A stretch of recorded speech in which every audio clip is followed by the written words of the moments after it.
안녕하십니까. 오늘은 대승기실론, 대승 쪽에서 가장 집대승된 논서인 대승기실론에 대해서 말씀을 드리도록 하겠습니다. 대승기실론에서 핵심적인 단어는 기죠. 기신이죠, 기신. 기신이라고 하는 것은 믿음을 일으킨다라고 하는 것이죠. 대승기신이라고 하는 것은 뭐냐면은 대승불교의 세계관에 대한 결론에 대한 믿음을 일으키는 논문이다. 이렇게 이야기를 할 수가 있겠습니다. 뭐 이거는 뭐 그 뭐라 그럴까 그 저기 이 마명보살이라고 인도의 마명보살이 뭐 2세기 정도 AD 2세기 정도에 저술했다고 되어 있는데 원본이 발견이 뭐 없다라고 하기보다는 발견이 안 되어서 이게 중국에서만 발견되거든요. 그리고 이 체제라든지 쓰는 용어라든지 이런 것들이 이제 너무 중국스럽다 이렇게 해서 뭐 위경까지는 안 되더라도 뭐 이 경전은 아니니까 중국에서 집대성된 거 아닌가라고 하는 얘기가 점점 이제 설득력을 얻고 있는 뭐 그런 것입니다. 그런 이제 논서라고 할 수 있겠습니다. 근데 이제 이 구성을 보면은 뭐 이제 뭐 서분, 정종분, 유통분 이렇게 되고 또 서론, 본론, 결론이죠.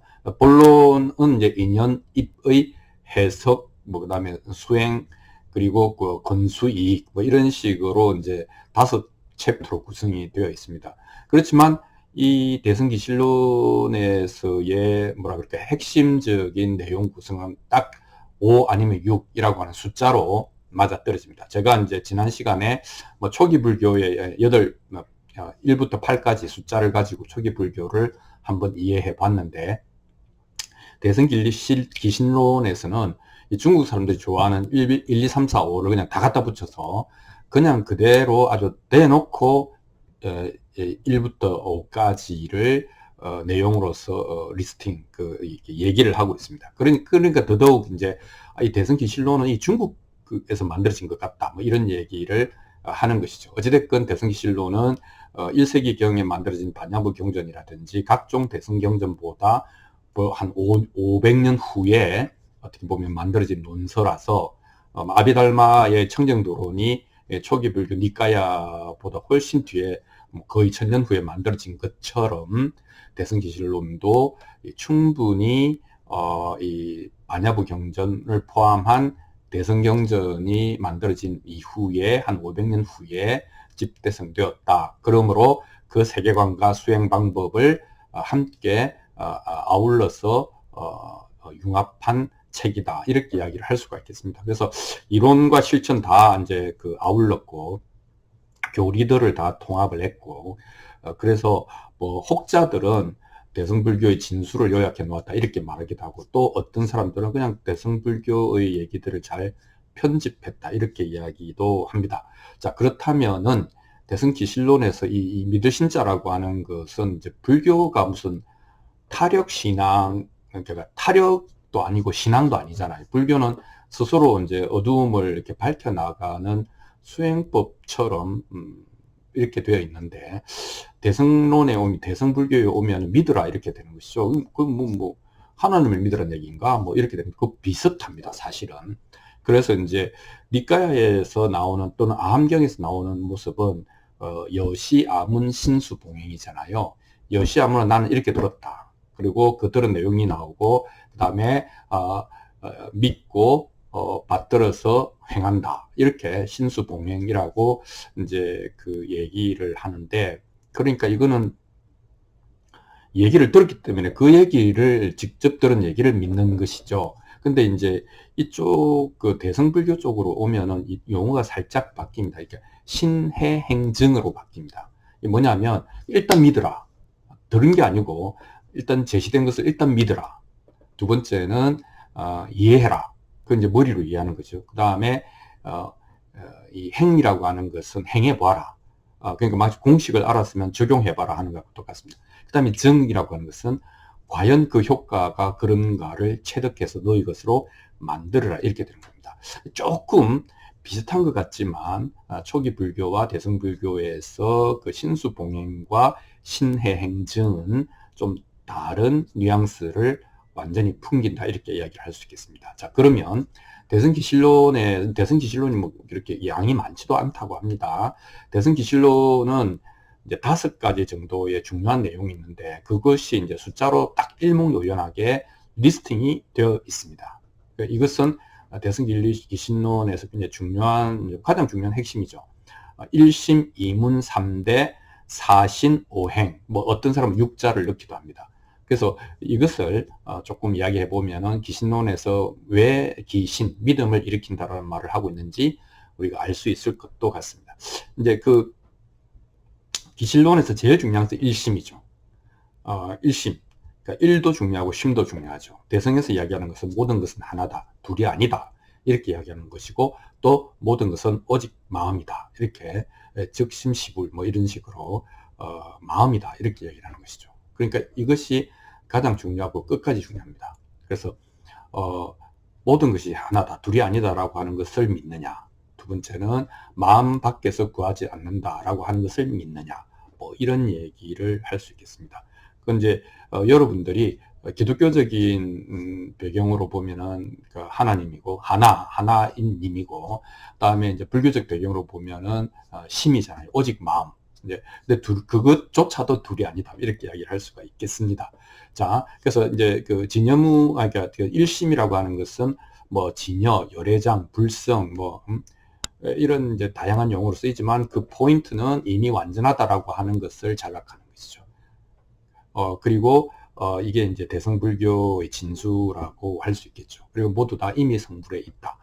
그래서 지금 다시 닦아서 성불한다라고 하는 논리는 성립하지 않는다. 이런 이제 쪽으로 나갈 수가 있습니다. 그래서 우리가 해야 될 것은 완전함을 깨닫고, 즉 내가 이미 깨달아 있는 존재라고 하는 것을 깨닫고, 그게 이제 나중에 나오는 이제 시각이라고, 다시 깨닫는다 이런 표현인데, 그걸 깨닫고 그걸 실감하고 그것을 누려라, 이렇게 되는 것이죠. 누리지 못한다면, 즉 그렇게 살지 못한다면 아직 깨달은 것이 아니다. 소크라테스의 지행합일하고도 상통한다 이렇게 이야기를 할 수 있겠습니다. 문제는 뭐냐면 이 일심이론이라고 하는 것은 형이상학이라고 하는 겁니다. 형이상학. 그러니까 이게 이제 나중에 힌두교하고도 구분이 안 될 정도의 불이이론론이거든요. 이 세상의 현상과 본질이라고 하는 것은 둘이 아니다. 나와 세계, 나와 너라고 하는 것도 둘이 아니다. 이게 불이잖아요. 둘이 아니다. 그 다음 일원, 하나다. 하나의 근원이다. 이렇게 이야기를 하는 겁니다. 그러니까 인간의 철학이 이제 발달하면서 종합적으로는 이제 불이이론론으로 인도 사상계는 이제 한 7세기 이후 이렇게 이제 정리가 된다라고 하겠습니다. 그런데 문제는 이제 이것이 형이상학이라는 것이죠. 그런데 붓다는 형이상학을 건강하지 않은 불건전한 생각으로 배척했거든요. 그래서 이 형이상학이라고 하는 것을 이제 그 배척한 가장 큰 이유는 경험에 기초하지 않은, 이게 이제 어떻게 보면은 허구적인 얘기일 수 있다. 그리고 그것은 건강하지 못하게 혹은 나쁘게 사악하게 활용되어서 사람들을 잘못 이끌 수 있다. 뭐 이런 것 이유로 해서 어쨌든 그때 당시에 붓다는 좀 더 경험주의적인 입장이 강했습니다. 그러니까 형이상학을 이제 싫어했죠. 그래서 인간도 아트만이라고 하는 그런 형이상학이 아니고 그냥 색수상 행식 또는 몸과 마음의 결합체라고 해서 이렇게 분해해 버렸잖아요. 그러니까 기본적으로 붓다의 관념하고는 맞지 않다 이렇게 이야기를 할 수 있겠습니다. 자, 두 번째는 1심 다음이 2문이거든요. 근데 하나인데 현상과 본질로 나누어진다. 진여문과 생멸문으로 나누어진다. 진여문은 그러니까 우리가 알 수도 없고 인식할 수도 없고 감각할 수도 없고 뭐 붙잡을 수도 없고 뭐 모양과 형체 아무것도 없는 진리 그 자체, 그 뭐 법신, 열애, 뭐 진여 이렇게 이야기를 할 수 있는데, 생멸문은 어떻게 보면 우리의 감각기관과 인식에 포착되는 현상, 우리 눈앞에 펼쳐진 현상. 근데 이것이 아까 1심이니까 둘이 아니고, 그러나 현실에 있어서는 이 진리의 세계와 현상의 세계가 분리된 것처럼 보이지만, 그러나 이것은 동전의 양면처럼 같이 있다, 중첩되어 있다. 뭐 이렇게 중첩되어 있다는 뭐 동시에 있다, 중첩되어 있다, 동면의 양면처럼 있다. 그래서 모든 것이 있지만 아무것도 없다. 뭐 그죠? 색이지만 공이다. 뭐 이런 얘기를 하는 것이 이문이 되겠습니다. 그게 이제 두 번째고, 3대라고 하는 것은, 3대라고, 이 대라고 하는 큰 요소, 크게 구별할 수 있는 특징이 있는 요소잖아요. 그러니까 3대라고 하는 것은 이 중국에서는 최상용이거든요. 근데 그대로 씁니다. 중국에서 최상용 그대로 써서 지수행이라고 하죠. 지혜와 닦음, 수행과 그다음에 행함이 이 실제 삶에서의 행함이 세 개로 나누어 보인다. 그러나 일심이니까 그것도 다르지 않다. 이렇게 이야기를 하는 것이죠. 그래서 최상용을 이야기하고 지수행을 이야기하고, 그래서 진여와 또 진여의 그 공덕과 그다음에 진여의 작용, 이런 식으로 나누는데, 이거 대단히 중국적인 개념이 아닌가 이렇게 생각을 합니다. 서양에서는 보통 뭐 이렇게 소크라테스 같은 경우는 지행합일이잖아요. 아는 것과 행하는 것을 이야기하는데, 여기 닦음이라고 하는 몸을 닦는 것 또는 몸과 마음을 닦는 것, 닦음이라고 지수행 이렇게 되고, 그 다음에 이 세계라고 하는 것은 삼위일체설이라든지 모든 것은 이 사람들이 그 인식체계에서는 세계를 좀 중요하게 생각하는 것 같습니다. 특히 동양에서는 천지인이라고 하는 삼재와 관련이 또 되어 있죠. 그래서 이 3대를 이렇게 이 법신, 보신, 화신 이렇게 표현을 하기도 합니다. 그래서 같은 것의 세 가지 측면 뭐 이렇게 이야기하기도 합니다. 그래서 네 번째는 그럼 뭐냐면 사신, 네 가지 믿음이죠. 여기 대승에서 기신론에서 이 신자, 믿을 신자가 나온 것이죠. 뭘 믿느냐? 불법성을 믿으라. 그럼 세 개잖아요. 불법성을 믿으라. 그건 붓다 시절과 똑같습니다. 근데 플러스 진여를 믿어라 이렇게 얘기해요. 그래서 네 가지 믿음이거든요. 불법성만 믿으면 되는데 초기 불교에서는, 대승불교에 와서는 핵심인 진여, 아까 일심이라고 그랬잖아요. 진여, 불성, 뭐 법성, 공, 뭐 열애, 뭐 이런 똑같은 얘기입니다. 이 진여를 믿어라 이렇게 되는 것이죠. 그래서 그것에 대한 믿음이 중요하고 그것을 일으키는 것이 대성에 들어가는 인문이다 이렇게 이야기를 하는 겁니다. 그 다음에 이제 다섯 번째가 오행. 오행? 이 행자는 행한다는 뜻 아닙니까? 근데 이것 자세히 들여다 보면 육바라밀, 대성에서 말하는 육바라밀을 우겨넣은, 그러니까 그 육바라밀이라고 하는 게 이제 보시, 지계, 인욕, 정진, 그 다음에 선정, 반야의 바라밀인데, 요게 이제 보시, 지계, 인욕, 정진까지 가고, 그 다음에 지관이라고 하는 것을 넣어서, 지자가 선정이고 관이 지혜 반야거든요. 그러니까 이제 원래 6개인데 이걸 5개로 이렇게 뭉뚱그려서 이게 숫자 노름이죠. 그렇게 해서 오행이라고 하는 것을 또 이제 제시를 합니다. 자, 그 다음에 이게 이제 대성이 또 믿음과 또 연결되는 부분이 있는데, 이도 저도 안 되면 육자, 6글자를 이야기하는 겁니다. 육자를 외워라. 그 육자라고 하는 것은 그러니까 나무 아미타불, 나무 아미타불, 그죠? 나무라고 하는 게 귀한다. 아미타불, 서방 정토의 부처님인 아미타불에 귀한다. 남이 아미타불이라고 할 수, 그것만 해도 된다. 이렇게 이야기를 하는 것이죠. 왜냐하면 그 믿음이 중요하니까. 근데 그 이제 기독교적으로 보면은 주여 믿습니다. 이것도 6자잖아요. 아버지 하나님, 이것도 6글자잖아요.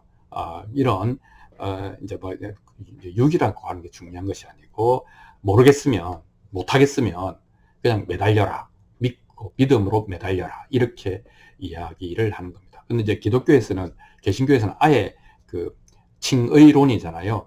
믿음으로 말미암아 의롭다라고 하는 것을 들을 수 있는 거니까 기독교의 관점하고도 일맥상통하는 부분이 있습니다. 그래서 인간의 그 머리나 인간의 노력으로 되는 일이 아니다라고 하는 측면에 상통점이 있습니다. 자, 이렇게 해서 1부터 6까지, 1부터 5까지, 1부터 6까지 대승기실론은 이렇게 숫자로 딱딱딱딱 적어서 대성의 세계관을 정확하게 이야기하고, 그 다음에 일심이라든지 그 다음에 사신이라든지 육자라든지 하는 것은 기존의 그 수행체계보다 훨씬 더 믿음, 일단 받아들여라. 그래야 보인다. 그죠? 보이면 믿는 게 아니라 믿어야 보이는 것이 있다. 이렇게 이야기를 하는 것이죠. 그래서 화엄경에 보면은 믿음은 도의 근본이고 믿음은 도의 근원이고 공덕의 어머니다 이렇게 얘기하잖아요. 믿어야 된다는 거지 않습니까? 근데 그 성경에도 보면 히브리서에 뭐 이런 말이 있잖아요. 믿음은 바라는 것의 실상이며 보이지 않는 것들의 증거다. 뭐 이런 표현이 있지 않습니까? 그러니까 믿음이라고 하는 것은 믿을 만한 것들이 아무것도 없는데 논리적으로 현실적으로 받아들이는 거잖아요. 그러니까 이제 믿음을 강조할 때의 그 멘트는 문장은 비슷한 것 같습니다. 자, 아까 이야기한 것처럼 이것이 왜 중국에서 대승기신론이 중국 거 아니냐 뭐 이렇게 뭐 중국 거라고 해서 나쁜 것도 아닌데 뭐 문제는 없습니다만은 이게 중국에서는 옛날부터 이제 이 일을 가리키는 이제 뭐 혼원일기 무겁, 이를 가르치는 음양이잖아요. 이게 태극, 삼은 천지인 삼재잖아요. 이게 삼, 사는 사상이잖아요. 뭐 태양, 소양, 태음, 소음, 사상이잖아요. 오는 오행이잖아요. 목화, 토, 금, 수. 육은 뭡니까? 이 동서남, 그러니까 상하 좌우의 그 다음에 이제 이 전후까지 이렇게 해서 6가지 방향을 육방이라고 하지 않습니까? 7도 있습니다. 7성, 그다음 8괴, 9궁, 뭐 이렇게 이제 중국에서는 이제 이 한자 문화권에서 그렇게 1부터 9까지를 굉장히 이제 철학적으로 했는데 자세히 보면은 뭐 무극이라든지 삼재라든지 오행이라든지 칠성, 구궁 같은 것은 살아 움직이는 생명과 관계 있습니다. 그러나 음양이라든지 사상이라든지 팔괴라든지 하는 그 짝수 쪽은 그 형상을 이렇게 구조를 이렇게 나타내고 있거든요. 그런 이제 그 차이도 있고 해서 이 한자 문화권에서는 일찍부터 1부터 9까지 이제 이 사유의 체계를 만들어 놓았는데 이게 1심 2문 3대 4신 5행 6자 이렇게 해서 대승기실론은 정확하게 그 중국화된 숫자 개념을 따라가고 있다. 이제 그래서 더더욱 이거는 뭐 중국에서 편집한 것 같다. 뭐 이런 얘기를 하는 것 같습니다.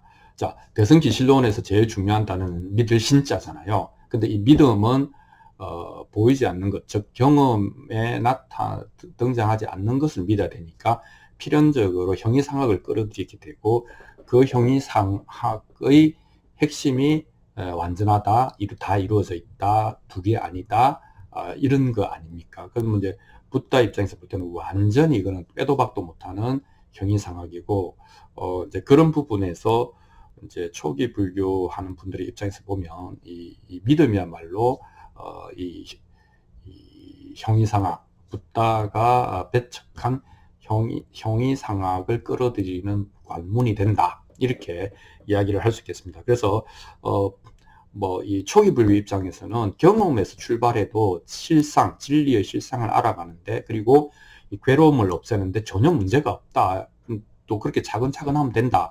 그렇게 해서 처음에는 개정해로 유학, 배움이 있는, 따끔이 있는 것이지만 나중에는 사념청정, 그렇게 해서 무학, 배움이 없는, 더 이상 배울 것이 없는, 할 일이 없는, 그렇게 나아간다, 그렇게 된다. 뭐 이렇게 얘기했고 그게 그렇게 시간도 많이 걸리지 않는다. 뭐 이렇게 이야기를 한 것이죠. 그러니까 그게 이제 2500년 전에는 모르겠습니다. 삶이 좀 단순했을까요? 이제 그렇게 하고 중요한 것은 이제 우리가 마음이 경향성이 있는 의식, 그죠? 그러니까 행식이잖아요. 그래서 의도가 있는 의식에 가려서 즉 편향되지만 않으면 사물의 실상이 그대로 드러난다. 이런 약간 좀 소박한 이제 반영론 뭐 이런 점이 있었죠. 근데 이제 그 대승기신론용 벌써 이제 6세기, 5세기, 6세기 정도 되면은 다 이제 소위 국가 체계를 이룬 이제 짱짱한 이제 그 고대 국가들의 시대잖아요.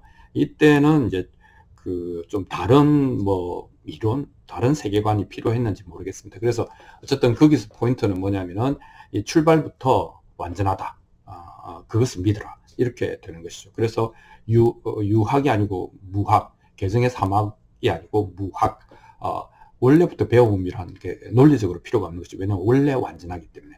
우리가 깨닫고 있지 못할 뿐, 착각하고 있을 뿐, 우린 이미 깨달아 있기 때문에 가능성이 있는 것이 아니라 이미 그것이기 때문에 이제 그렇게 되면은 닦는다라고 하는 게 무슨 도깨비 장난같이 되는 것이죠. 그래서 원래 깨달아 있다니까 본각이잖아요. 원래 깨달아 있다. 근데 그러면 그럼 이렇게 살아도 돼? 근데 그건 또 아니죠. 왜냐하면 또 이렇게 살면 그대로 또 겨우니까.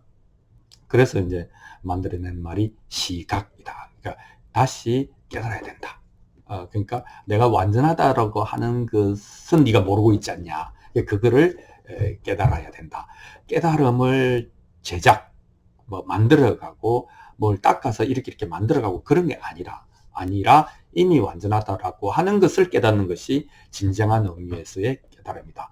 이렇게 이야기를 하는 것이죠. 그래서 수행이 아니라 깨달음이 필요할 뿐이다. 이렇게 이야기를 하는데 우리 이제 보통 사람들 입장에서는 그게 그거 아닌가 싶은 차이를 잘 느끼기 어려운 부분도 분명히 있습니다. 그래서 이 대승불교에서도 이제 지관법이라 그래요. 지관, 그 다음에 다좌, 그러니까 정좌 명상, 그 다음에 참선, 이런 것들도 많이 하죠. 닦아가는 것도 많이 하지만, 그러나 근본적으로는 진여, 법신, 그것에 대한 믿음으로 시작하고 그것으로 끝낸다 하는 것을 얘기를 할 수 있겠습니다. 근데, 이제, 저기 좀 천년 전, 1500년 전 이야기를 우리가 왜 하느냐. 이제 이런 것이죠. 믿음과 관련해서 우리가 이제 마음 공부할 때 생각해 봐야 될 것은, 이제 현대인들이 21세기 현대인들 삶이 되게 치열하잖아요. 연락에 뛰어야 되잖아요. 그러고도 불확실하고 불안정하잖아요. 그래서 불안하기도 하고 우울하기도 한데, 어쨌든 삶이 치열한데, 근데 또 짧아. 덧없이 짧아. 저도 지금 60이지만, 20, 30대, 어제 같은데, 이미 이제, 종쳤어요. 더 덥고 짧다. 세 번째는 뭐냐면, 의미도 잘 모르겠다. 예를 들면, 사르트르 같은 사람은 던져진 존재, P2적 존재다. 이런 표현을 하거든요. 내던져진. 이런 얘기를 하는 것이죠. 그러니까, 중요한 것은 너무 짧다. 근데 나는 행동하지 않을 수 없다. 그러므로, 계정해를 닦아서 차근차근 이렇게, 아승기급, 이거는 이제 대승 쪽에서 이야기지만 어찌됐건 세세생생 닦아서 성불을 한다, 이런 컨셉이 지금 우리 마음 공부하는 사람들에게 이게 좀 말이 사실은 좀 안 되죠.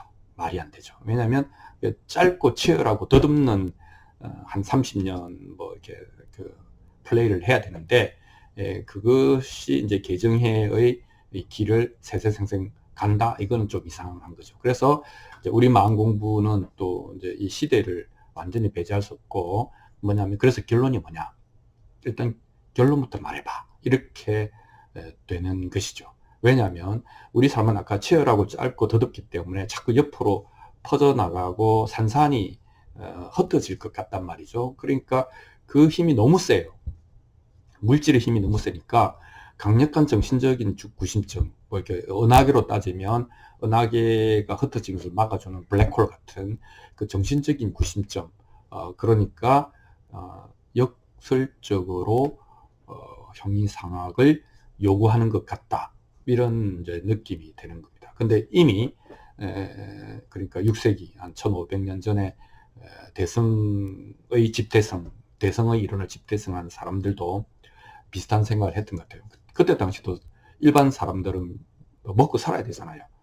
그 상인들은 그 위험을 무릅쓰고 상거래를 하러 다녀야 되고, 그리고 인생은 짧고 평균 수명도 짧고, 그러니까 이게 먹는 거, 먹고 사는 거하고 관계없이 보시를 받아가지고 굶을 걱정 없이 좀 학문적으로만 빠져 있는 그런 어떤 불교에 대한 이제 강력한 반동이 나올 수밖에 없었을 것 같습니다. 자, 그래서 아까 이야기한 것처럼 현대인들의 삶이 짧고 더덥고 치열하기 때문에 강력한 정신적인 구심력이 필요한데, 그러나 그것이 또한 혹세무민하는 이상한 것이 되지 않기 위해서는 초기 불교의 무상고 무아라고 하는 것을 한마디로 해서 공이라고 뭉뚱그린 다음에 이 공을 일단은 결론 삼아서 제시하면서 그것이 불승이어도 좋고 진여라고 해도 좋고 열애장이라고 해도 좋고 이게 정신적인 구심력이야. 이거야. 무아가 공으로 된 거죠. 그래서 무아라고 하면 뭐가 없다고 느끼지만 공이라고 하면은 텅 빈 충만이라든지 뭐 진공묘유라든지 이것이 모든 가능성으로 반짝반짝 혹은 끓고 있는 그런 어떤 그러나 실체이지만 실체이기 때문에 진정한 실체이기 때문에 손에 잡히지도 않고 눈에 인식되지도 않고 머리로 이해할 수도 없어. 뭐 이런 식으로. 그러니까 작용으로서만 그 존재감이 있고 그 작용한다는 것은 현상으로서만 드러나는 내재하는 법칙 뭐 이렇게 합의를 해서 협상을 해서 영원한 정신적인 구심점을 제시한 거 아닌가 그렇게 생각이 듭니다. 그러면 이 사람들이 장사를 할 때도 삶을 살 때도 태어나고 죽을 때에도 뭐 모든 변화에서 모든 인생의 불확실함에 있어서 그러나 우리는 이렇게 변화해가지만 변화하지 않는 것, 영원히 변화하지 않는 것, 영원 불멸한 것에 대한 믿음을 가지고 그 믿음을 가지고 그렇기 때문에 현실에서 탐진치라고 하는 불필요한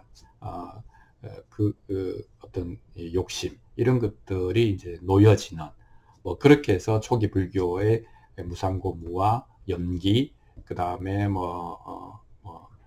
사성제 팔정도 이런 것들을 여기서 다 포괄하면서도 부정의 언어를 긍정의 언어로 만들 수 있다. 그리고 이 시대에는 그런 긍정의 언어로 정신적인 구심점을 제시할 필요가 있다. 뭐 이렇게 이야기한 것이라고 저는 뭐 이제 그렇게 제 소견으로는 그렇게 이해를 하고 있습니다. 자, 포인트는 우리 인생이 지금 너무 짧고 근데 너무 치열하고 근데 의미를 잘 모르겠고 하는 것은 총체적 난국이죠. 총체적 난국에서 가만히 생각해 보면 나라고 하는 것을 중심으로 하는 그 관점만 벗어나면 그 관점만 깨고 나면 세상은 그저 밀려왔다 밀려가는 파도처럼 또 이 아침과 저녁이 낮과 밤이 교차되는 지구의 잦은 공전처럼 끝없이 변해가는 그 아름다운 파노라마라고 볼 수도 있겠죠. 거기서 내가 꼭 뭔가 획득하고 성취하고 영원불멸하게 존재해야 되는가 라고 하는 그 나라고 하는 것은 관념일 뿐이다 라고 하는 문제를 우리가 이제 이해만 한다면 대승기 실론에서 말하는 그 믿음 하나뿐이야 둘이 아니야 그런 것도 일견 충분히 우리가 납득할 수 있겠다 이런 생각을 합니다. 그리고 그렇게 납득하면 나에 대해서 생각하는 그 무거운 짐이 훨씬 가벼워지거나 없어질 수도 있고 우리는 활발하게 우리의 삶을 잘 누릴 수 있을 것 같다. 뭐 이런 얘기를 해볼 수 있겠습니다. 자, 오늘은 대승기 실론 1심, 2문, 3대, 4신, 5행, 6자 이것에 대해서 여러분들과 함께 얘기를 나누어 보았습니다. 감사합니다.